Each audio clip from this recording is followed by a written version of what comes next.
With the release of Marvel's Ant-Man and the Wasp, there have been a total of 20 films in the Marvel Cinematic Universe, combined with 12 separate television series. That makes for a lot of characters, which is something Marvel has never been found wanting for on the big screen. But even with dozens of characters already seen, there are plenty more lurking in the background. Knowing this, the real question is, who hasn't Marvel tapped to join the MCU? Where are the classics? What happened to the teams sold off during the 90s to other distributors, and will they finally make an appearance in the MCU now that Disney has purchased just about every media empire on the planet? I, for one, welcome our new mousy overlords, but whatever. I'm Ewan from What Culture, and here are 10 essential Marvel heroes not yet used in the MCU. Number 10. The X-Men. Nobody really knows what Marvel's plans are for Phase 4 of the MCU, but with the return of characters the company sold off in the 90s, like Spider-Man, for instance, it seems inevitable the whole team of X-Men could take the place of the Avengers, or work alongside them as they have in the comics for so many years. It's impossible to say if this will happen in the future, but it stands to reason Marvel won't sit some of their best and most profitable, ka-ching, characters on the sidelines when they regain their rights. Deadpool and Wolverine aren't the kinds of guys to sit content on the sidelines, but even then, here's hoping they go a little bit more obscure this time. Oh, and bring in Dazzler. Everyone loves a little bit of Dazzler. Number 9, The Fantastic Four. When it comes to movies about the FF, fans have been a little more than disappointed. The first adaptation was made in 1986 solely to retain the film rights and featured... whatever. It was never released, so we can forget that and I'll wipe it from my memory for good. Ugh. This was followed by 2 big budget adaptations, and while they didn't go completely horribly at the box office, they weren't well received. Mr. Fantastic, dick jokes, and all. Fast forward to the 2015 reboot, simply titled Fant4stic, and fans were met with a movie so horrible it currently maintains a 9% rotten rating on Rotten Tomatoes, and a personal bleh from yours truly. It's high time they took back the reins on the first family of superheroes and put them on the big screen the Marvel way. Number 8, Nova. Remember that awesome organization, the Nova Corps, which Marvel introduced in the Guardians of the Galaxy? It had Glenn Close playing its leader, those cool interlocking ship thingies, and of course, Nova, their greatest and most powerful hero. Oh wait. As it turned out, Nova was not in the Guardians of the Galaxy, nor has he popped up in the MCU in any subsequent films. Bummer. There have been several theories online as to the reason behind Nova's absence, but most share a consensus that he would have overshadowed the Guardians in their own movie. Whatever their reasons for excluding him, there have been rumours that he may even show up in Avengers Endgame, with Xandar having been Xand-destroyed by the Black Order, or as I like to call them, Heaven's Grape. Get it? Because Thanos looks like a giant angry grape.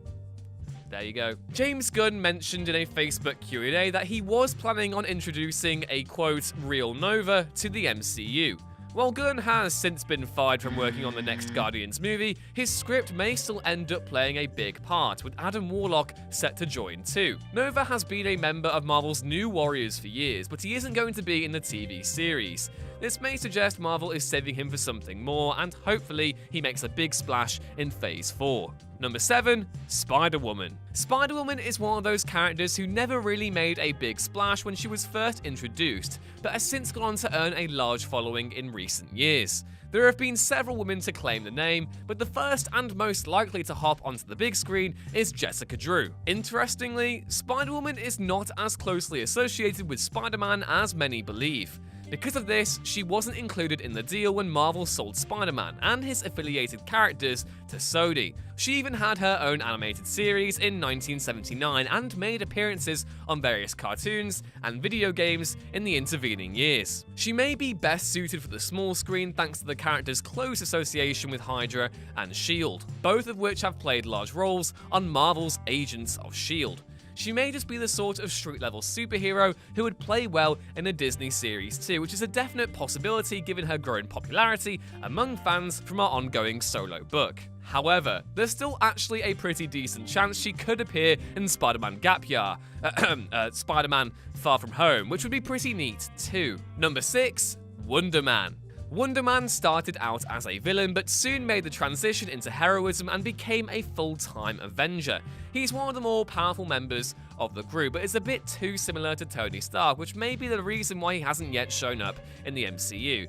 But that's not the only reason why either. Simon Williams, aka Wonder Man, is an actor in the MCU, which is why Nathan Fillion was cast to appear as him on posters within Guardians of the Galaxy 2. That's right, he was supposed to make an appearance already, albeit as a prop. Fillion did some work for Guardians of the Galaxy Volume 2 as well, but he never made it into the final cut. James Gunn did mention he would likely pop up sooner or later, but he provided no further details, and that's presumably brown bread now that Gunn is no longer associated with those films. Seeing as Wonder Man was cast, shot, and on the brink of making at least a cursory appearance in the MCU, it stands to reason that he's on the back burner to make an appearance sometime in the future. Let's just hope he gets as banging a guitar tune as his DC counterpart. Number 5, Moon Knight. Moon Knight is one of those characters everyone expected to show up on the small screen alongside Daredevil, Luke Cage, Jessica Jones, The Punisher, and the other one, as a street-level crime fighter akin to Batman, but in the Marvel Universe. He seemed perfect for such a treatment. However, with the Netflix series having effectively yelled "piss off Ghost" to Marvel by cancelling all their shows, RIP Daredevil, it's far more likely he's destined for the big screen. Marvel Studios president Kevin Feige did mention in an interview that Moon Knight was in their development future, but indicated it could be, quote, 5 years from now, 10 years from now, or 15 years from now. So that's a long time, though. Fans of the character have been waiting patiently, and things are looking good for Moon Knight's future in the MCU. Even if there is nothing conclusive just yet, he should be making an appearance sooner rather than later. Number 4, She-Hulk.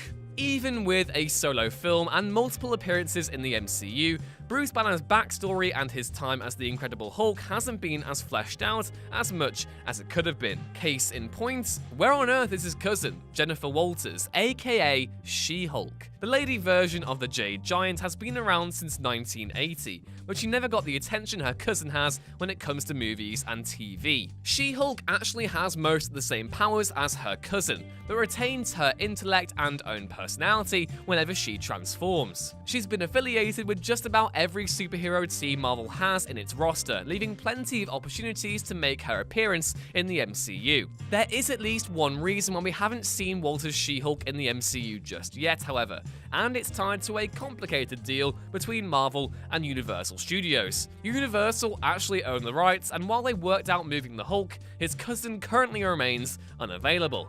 God damn it, Universal. I just want a cool lawyer by day, ass kicker also by day She-Hulk TV series. Why must you torment me so? Number 3, Moondragon. Compared to other characters on this list, Moondragon probably isn't as famous a name, but she's no less essential in the grand scheme of things. Introduced in Daredevil, Heather Douglas is a master of telepathy, an expert martial artist, and even telekinetic, which probably explains how she got away with wearing that outfit for actual decades. Either way, she's a cosmic character with a massive array of powers, and a prime candidate to feature in a future Guardians of the Galaxy film, or even if Marvel just decide to keep on exploring the MCU's cosmic corners. Given the right redesign, Moondragon could easily become the MCU's next big thing, and add some much needed LGBT representation for good measure. Number 2, Blade. Blade is a character just about everyone knows thanks to Wesley Snipes' performance in the original Blade trilogy from the late 90s. Those movies were made prior to the establishment of Marvel Studios, and so do not fall within the MCU, which means the Vampire Slayer is just about ready for a comeback. If there's one thing the Netflix series have taught viewers over the last few years, it's that Marvel can have numerous offshoots and worlds within worlds under the major events of the cinematic MCU. Daredevil and Iron Fist fight the hand, and Luke Cage has his own stuff going on in Harlem. It's about time Marvel brought vampires back into the fold. The best aspect of Blade is that he operates in the shadows, which would allow for an introduction of a darker, deadlier underworld within the MCU. Blade would work as another solo film franchise, but he would be best suited for the small screen. There have actually been rumors for years about returning Blade to Marvel's movies, with Kevin Feige going so far as to say, quote, "We think it would be cool. Someday." Oh Kevin, you tease. There's nothing definitive about that statement, but it's safe to hold out hope Marvel will return Blade to cinematic glory in one form or another. Number 1, Namor. Of all the Marvel characters who haven't shown up in the MCU, Namor is probably the biggest fishy slap in the face ever. The Submariner has been around since the very beginning of Timely Comics, having debuted all the way back in 1939, and yes, that is before Aquaman. You might think he had a movie at least once since then, but he has only ever appeared in television series and video games. Namor is essentially Marvel's first superpowered character who wasn't an android. He's basically Marvel's version of Aquaman, but he beat him to publication by a couple of years, and yeah, probably a little bit cooler as well. Namor leads the undersea kingdom of Atlantis, and while he fought alongside the Allies during World War II, he tends to keep himself to himself, often coming into conflict with Earth's mightiest heroes. Despite his sometimes antagonistic nature, he is a hero through and through, and it's time for him to make his cinematic debut. Unfortunately, Namor's film rights are still apparently tied up with Universal, so Marvel will need to sort that out before they can bring him into the MCU. Hopefully, both studios can knock something out and he'll make an appearance in Phase 4. After all, we still need to find out where half of his kingdom went. And he can even be an X-Man too. Win-win.